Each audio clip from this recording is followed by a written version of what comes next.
భారత జట్టు ఈరోజు మూడవ టీ20 మ్యాచ్ ఆడి ఈ సిరీస్ను చక్కగా గెలుపుతో ముగించాలనుకుంటుంది.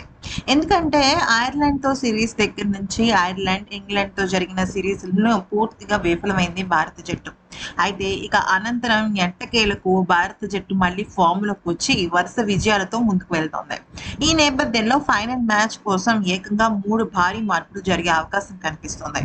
అభిషేక్ శర్మ స్థానంలో ప్రభ్సిమ్రన్ సింగ్ రాబోతున్నట్టు తెలుస్తోంది. అతను ఒక సిక్సర్ల వీరుడు. నిజం చెప్పాలి అంటే చాలా రోజుల నుంచి ప్రభ్సిమ్రన్ సింగ్ కి అవకాశం రావాలని సెలెక్టర్లు కోరుకుంటున్నారు.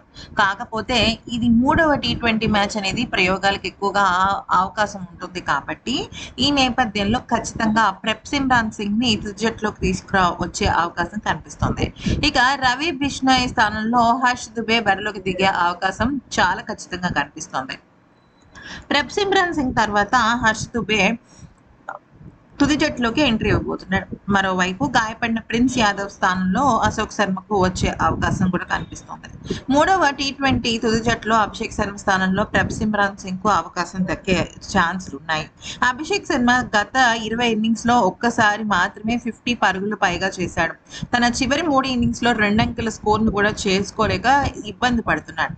అటువంటి సమయంలో తనకి కొద్దిగా సమయం, విశ్రాంతి రెండు ఇచ్చి తన బదులు ప్రభ్సిమ్రన్ సింగ్ ని తీసుకొచ్చే అవకాశం చాలా గట్టిగా కనిపిస్తోంది.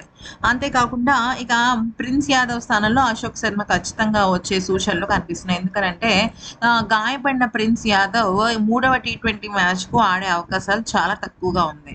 లేదంటే ఒకవేళ ప్రిన్స్ గనక ఆడకపోతే అశోక్ శర్మ అయితే ఖచ్చితంగా రావడం అయితే జరుగుతుంది.